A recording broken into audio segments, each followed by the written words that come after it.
ترکی کے صدر رجب طیب اردغان نے کہا ہے کہ جمہوریہ ترکی کے قیام کی 100ویں سالگرہ یعنی 2023 اہداف کے حصول کو حاصل کرنا اب بہت ہی آسان ہو گیا ہے۔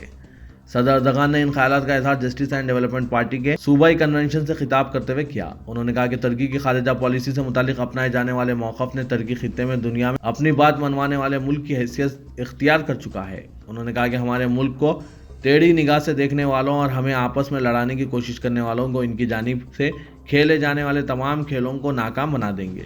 صدر اردغان نے کہا کہ 2023 کے اہداف کے حصول کو حاصل کرنا اب بہت آسان ہو گیا ہے۔ تلنگانہ کے وزیر اعلیٰ کے چندر شیکھر راؤ نے کابینہ کے اہم اجلاس کے دوران کسانوں، سیلاب متاثرین اور مزید فنڈز کے ساتھ حیدرآباد کی ترقی کو یقینی بنانے جیسے چند کلیدی فیصلے کیے ہیں۔ کابینی اجلاس کے بعد چندر شیکھر راؤ نے عہدیداروں سے کہا کہ وہ GHMC انتخابات کے عاجلانہ انعقاد کو یقینی بنائیں اور ان انتخابات کو پرامن اور منصفانہ طریقے سے منعقد کیا جائے۔ انہوں نے TRS قائدین سے بھی کہا کہ وہ گریٹر حیدرآباد میونسپل کارپوریشن کے انتخابات کے لیے تیار رہیں، عوام کے مسائل کی یکسوئی میں دلچسپی لیں اور عوام سے رابطہ مضبوط کریں۔ معیاری چاول کے حصول کے لیے کسانوں کی جانب سے شروع کردہ احتجاج اور اقل ترین امدادی قیمت کے مسئلے پر عہدیداروں کو درپیش مسائل کا جائزہ بھی لیا گیا۔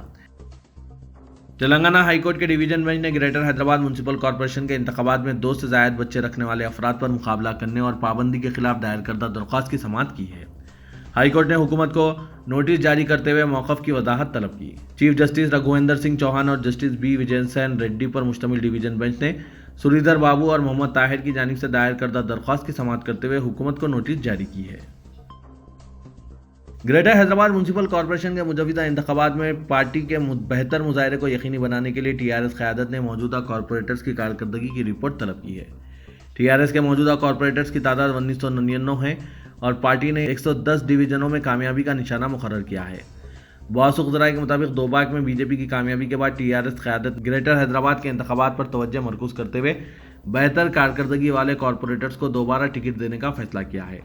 پارٹی کے ورکنگ پریزیڈنٹ KT رامانو نے شہر سے تعلق رکھنے والے وزراء، ارکان مقننہ اور سینئر قائدین کے ساتھ اجلاس منعقد کرتے ہوئے ہر ڈویژنز کی سطح پر پارٹی کے موقف کے بارے میں رپورٹ طلب کرنے کا فیصلہ کیا۔ 150 ڈویژنوں میں TRS کے موقف کے علاوہ موجودہ 99 کارپوریٹرز کی کارکردگی پر مختلف گوشوں سے رپورٹ طلب کی ہے۔ سودھا پردیش کانگریس اتم کمار ریڈی نے مہیشورم اسمبلی کے حلقے کے عثمان نگر علاقے کا دورہ کیا، جہاں گزشتہ 2 ماہ سے سینکڑوں مکانات پانی میں محصور ہیں۔ سابق رکن پارلیمنٹ کونڈا وشویشور ریڈی، فیروز خان، نرسمہا ریڈی، D بھاسکر اور دیگر قائدین نے اتم کمار ریڈی کے ہمراہ عثمان نگر کے علاقے کا دورہ کیا اور متاثرہ خاندانوں سے ملاقات کی۔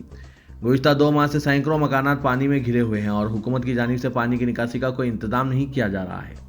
متاثرین نے شکایت کی کہ بارش کے متاثرین کو جو امداد جاری کی گئی وہ ان تک نہیں پہنچی ہے۔ حکام سے بارہا نمائندگی کی گئی، حتیٰ کہ مقامی رکن اسمبلی جو وزیر تعلیم ہیں انہوں نے دورہ کرتے ہوئے پانی کا نکاسی کا وعدہ کیا تھا۔ ریاستی وزیر سویتا اندرا ریڈی کے رویے پر مقامی عوام نے ناراضگی جتائی اور کہا کہ کانگریس قائدین کی جانب سے ضلع کلکٹر کو بارہا توجہ دلائی گئی لیکن پانی کی نکاسی پر کسی نے توجہ نہیں دی۔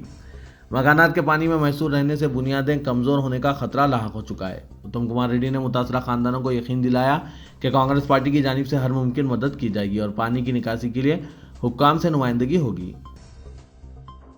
حکومت تلنگانہ کے گاندھی ہاسپٹل کو کورونا وائرس کے علاوہ دیگر امراض کے مریضوں کے لیے دیوالی کے بعد کھول دینے کا منصوبہ تیار کر چکی ہے اور کہا جا رہا ہے کہ محکمہ صحت کی جانب سے جلد ہی اس سلسلے میں اہم اعلامیہ جاری کیا جائے گا۔ ریاستی حکومت تلنگانہ نے ریاست میں کورونا وائرس کے مریضوں کی نشاندہی کے ساتھ ہی گاندھی ہاسپٹل کو صرف کورونا وائرس کے متاثرین کے لیے مخصوص کرنے کا فیصلہ کرتے ہوئے مکمل دواخانے میں موجود دیگر شعبہ جات کو بند کر دیا گیا تھا اور گاندھی ہاسپٹل میں اب بھی صرف کورونا وائرس کے مریضوں کا علاج کیا جا رہا ہے۔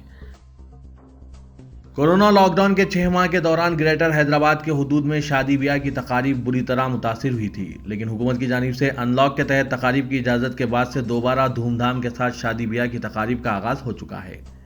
حکومت نے اگرچہ 200 مہمانوں کی پابندی عائد کی ہے، لیکن اس پابندی کی صریح خلاف ورزی کرتے ہوئے بڑے پیمانے پر دعوتوں کا اہتمام شروع ہو چکا ہے۔ لاک ڈاؤن کے دوران کورونا قواعد کی پابندی کرتے ہوئے دن کے اوقات میں سادگی کے ساتھ شادیوں کا اہتمام کیا جا رہا تھا۔ زیادہ تر نکاح کی تقاریب مساجد میں منعقد کی جا رہی تھی اور محدود افراد کے ساتھ دعوت کا اہتمام کیا جا رہا تھا، لیکن ان لاک سرگرمیوں میں اضافے کے بعد سے ہی شادی کی تقاریب اب معمول کے مطابق رات کے اوقات میں شروع ہو چکی ہے۔ حد تو یہ ہو گئی ہے کہ سادگی اور شرعی اصولوں کی پرواہ کیے بغیر ناچ گانا، آتش بازی اور DJ کے ذریعے بارات کا اہتمام کرتے ہوئے شاہ خرچی کا مظاہرہ کیا جا رہا ہے۔ شہر میں آج بھی کئی خاندان ایسے ہیں جو لاک ڈاؤن کے منفی اثرات سے ابھر نہیں پائے، لیکن دولت مند افراد کی جانب سے اسراف اور شاہ خرچی نے غریب خاندانوں کے لیے شرمندگی کا سامان کیا ہے۔ لاک ڈاؤن کے دوران سادگی کی شادیوں سے مسلمانوں میں خوشی کی لہر دوڑ گئی تھی اور امید کی جا رہی تھی کہ سادگی کا یہ سلسلہ آئندہ بھی جاری رہے گا، لیکن دولت مند افراد نے شاہ خرچی کا آغاز کرتے ہوئے پھر ایک بار سماج میں اسراف کی لعنت کو فروغ دینے کی کوشش کی ہے۔ لاک ڈاؤن سے غریب اور متوسط طبقات ابھر نہیں پائے تھے کہ حالیہ سیلاب کے نتیجے میں شہر کے ہزاروں خاندان متاثر ہوئے۔ غریب اور متوسط خاندانوں کے ساتھ ساتھ دولت مند افراد بھی بارش کے نقصانات کے سبب پریشانی میں مبتلا ہو چکے ہیں۔ متاثرہ علاقوں میں زندگی معمول پر آنے کے لیے ابھی وقت لگ سکتا ہے۔ ایسے میں شادی بیاہ کی تقاریب میں شاہ خرچی غریبوں کے ساتھ گھنونا مذاق ثابت ہوگا۔ حالیہ عرصے تک شادی خانوں میں دن کے اوقات میں تقاریب کا اہتمام کیا جا رہا تھا، لیکن اب بتدریج رات کی تقاریب بحال ہو چکی ہے، جن میں سینکڑوں افراد شرکت کر رہے ہیں۔ ماہ ربیع الاول کے آغاز کے ساتھ ہی شادی کی تقاریب میں اضافہ ہو جاتا ہے، لیکن موجودہ حالات کے پیش نظر اسراف سے پرہیز کرنے کی ضرورت ہے۔ سیلاب کے متاثرین میں مختلف اداروں کی جانب سے امداد کی تقسیم کا کام جاری ہے۔ کئی متاثرین ایسے ہیں جن کے گھروں میں لڑکیوں کی شادی کے لیے جمع کیا گیا سامان بارش میں تباہ ہو گیا۔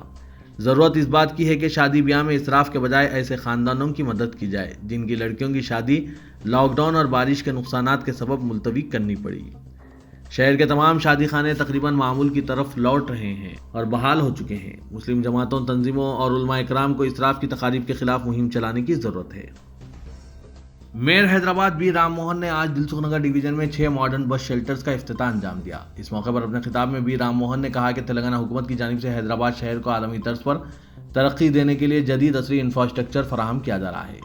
چنانچہ GHMC کی جانب سے شہر کے مختلف مقامات پر 1000 بس شیلٹرز نصب کیے جا رہے ہیں، جس کا مقصد بس مسافرین کو بسوں کے انتظار میں آرام کے ساتھ بس شیلٹرز میں بیٹھ سکیں۔ دیپاولی میں آتش بازی پر امتناع سے متعلق تلنگانہ ہائی کورٹ کے احکام میں ترمیم کرتے ہوئے سپریم کورٹ نے پٹاخوں کا کاروبار کرنے والوں کو راحت دی اور تاجروں کے گرین پٹاخے فروخت کرنے اور 8 بجے رات تا 10 بجے رات 2 گھنٹوں کے درمیان آتش بازی کی اجازت دی۔ تلنگانہ فائر کریکرز ڈیلر ایسوسی ایشن ہائی کورٹ کے احکام کے خلاف سپریم کورٹ سے رجوع ہوئے۔ عدالت عظمیٰ میں ایک عرضی داخل کرتے ہوئے ڈیلرز ایسوسی ایشن نے دعویٰ کیا کہ ہائی کورٹ کے احکام سے جس میں پٹاخوں کو فروخت کرنے اور جلانے پر امتناع عائد کر دیا گیا تھا، تاجر سب سے زیادہ متاثر ہوں گے۔ تاجروں کے مالی نقصانات کا اندازہ لگاتے ہوئے بغیر ہائی کورٹ نے پٹاخوں کی فروخت اور استعمال پر امتناع عائد کر دیا تھا۔ امتناع سے ورکرز کا شدید مالی نقصان ہوگا جنہوں نے کاروبار میں بھاری سرمایہ کاری کی ہے۔ عدالت عالیہ نے ورکرز کی مشکلات کا اندازہ نہیں لگایا ہے۔ ایسوسی ایشن کی خواہش پر ملک کی سب سے بڑی عدالت نے اس احساس کا اظہار کیا ہے کہ پٹاخوں کی فروخت اور ان کے جلانے پر امتناع عائد کرنا انصاف کے تقاضوں کے مغائر ہے۔ سپریم کورٹ نے 8 بجے رات سے 10 بجے رات تک گرین پٹاخے جلانے کی اجازت دے دی ہے۔ ٹینس اسٹار ثانیہ مرزا اب کھیلوں کے بعد اداکاری کے میدان میں قدم رکھنے جا رہی ہے اور وہ جلد ہی ایک ویب سیریز میں اداکاری کرتی دکھائی دے گی۔ Website Free Press Journal کی رپورٹ کے مطابق ثانیہ مرزا صحت کے مسئلے پر بنائی گئی ریئلٹی ڈیجیٹل ویب سیریز میں اداکاری کرتی دکھائی دے گی۔ اس سیریز کو ٹی وی پر بھی نشر کیا جاتا ہے اور اس سیریز کا پہلا سیزن جنوری 2020 میں نشر کیا گیا تھا۔ MTV نشد کی پہلی سیریز میں آگے بڑھنے کی لگن کے دوران مختلف مسائل سے دوچار نوجوانوں کو دکھایا گیا تھا اور ساتھ ہی دکھایا گیا تھا کہ کس طرح نئی نسل کے لوگ اپنی جنسی خواہشات کی وجہ سے غلطیاں کر بیٹھتے ہیں۔ اسی سیریز کے دوسرے سیزن کو بھی جلد نشر کیا جائے گا اور ثانیہ مرزا اس سیریز کے دوسرے سیزن کی 5ویں قسطوں میں دکھائی دیں گی۔